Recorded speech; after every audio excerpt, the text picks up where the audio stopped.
Now, in continuing with physical features in iconography, subjects in isolation, we've talked about heads, and we have arms and we have legs to go. Now, for arms, again, we have to talk about with these deities, we have to talk about them in the three moods of peaceful, semi-peaceful, wrathful, and wrathful.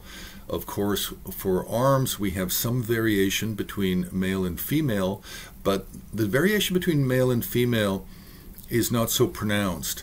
It's much more pronounced with the faces, but not with the arms. The arms they're really characterized by whether or not they're peaceful, semi-peaceful, wrathful, or full wrathful. Otherwise, the arms are the same between the genders. Now, number of arms is important. That becomes a big deal with iconography in all the different traditions. It doesn't matter, Hindu, Buddhist, or Bun.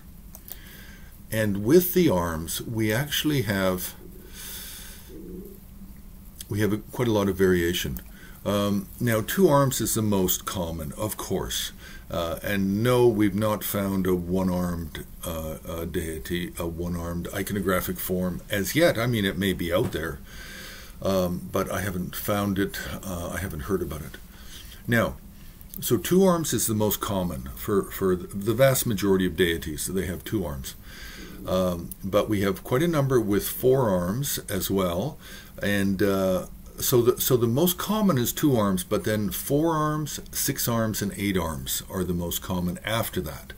And with 4 arms, we have deities such as Avalokiteshvara, Achala, Hevajra, all of the major tantric deities of Hevajra, Chakrasambhara, Vajra, Bhairava. All of these can have 2-armed forms. They're called the Heruka in the Sarma traditions.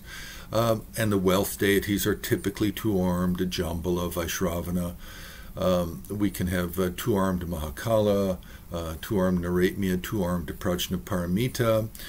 Most forms of Tara are 2-armed, as well as Vajrapani, Sarasvati, and others. So there's really quite a lot with 4 arms.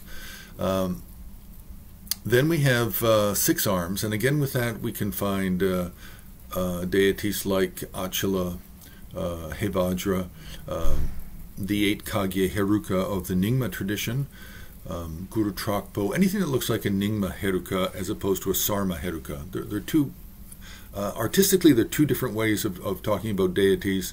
In Sarma, Heruka means one-faced, 2-armed, major meditational deity, but shown in a simplified form. Whereas in Nyingma, a Heruka is 3 faces, 6 arms, wrathful, 4 legs. But with 6 arms, we can find Hevajras, forms of Jambala, forms of Kurukula, forms of Marichi. We can find forms of Vajrapani, Yogambara, but it's a little bit fewer. Then with 8 arms, we have Amrita Kundalan, we have Dvajagra Keyura, again another form of the armlet goddess, Ekajati, Hayagriva. We can find Kurukula as well with 8 arms, Manjushri, Marichi, Pratisara, Tara, Ushnishavijaya, a couple of others. So there's not really so many with 8 arms. 10 arms, we only have Marichi and Pratisara. 12 arms, we have the Maharakta Ganapati. We have a form of Lokeshvara. We have a complex Marichi form. We have a Pratisara. And we also have a form of Tara. 14 arms, we can only find Marichi. 16 arms, of course, we have Hevajra, famous for 16 arms. We have a form of Amaravajra Devi coming out of the Chakrasambhara Tantras, Hayagriva, Mahakala, another form of Manjushri, but this Manjushri, I believe, comes out of the Hevajra Tantra. And then we have a Trailokya Vijaya. 18 arms, we have 3 figures. We have Guru Trakpo with 18 arms, a form of Nagaraksha with 18, and a Vaishravana riding a dragon. Not so common to find. For 22 arms, we have 1 form of Hunkara. For 24 arms, we have an Ekajati as a meditational deity, not a protector in the Nyingma tradition, but a a deity coming out of India. Then we have the very famous deity Kalachakra with 24 arms. For 34, we have Vajrabhairava.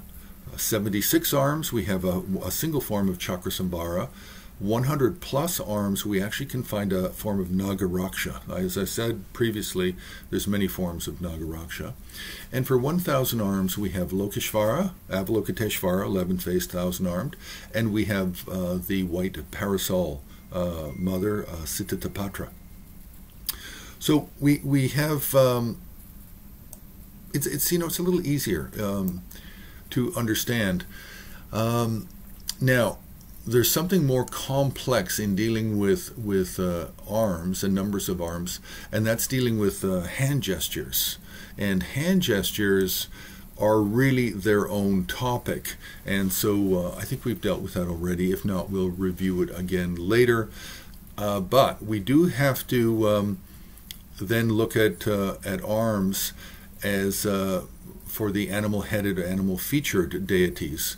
And then we have to look at arms as hand attributes in the being held by certain wrathful deities, and how that is depicted and how it's understood. Then we have arms as decoration. Now we also have a form of Kali, Mother Kali, Kalima, who has a necklace of human arms and hands, like cut from the shoulder. So arms as decoration. Then we have paintings that have handprints and footprints, handprints on the back. We have some paintings with handprints on the front. Usually on the front they depict the Buddha or a very important figure. No, it's usually the Buddha. And then on the back it's usually respected teachers of the past. Then we have hands as yantra. We have hands in astrology. So hands is quite complex on its own. Arms is a little bit more simple. It just depends on the 3 moods and then the number of arms that a deity might have. So we'll leave it there. So you can press like, you can subscribe, you can join HAR on Patreon, where we have additional information, additional content, essays, and videos, or you can make a donation on the homepage of Himalayan Art Resources.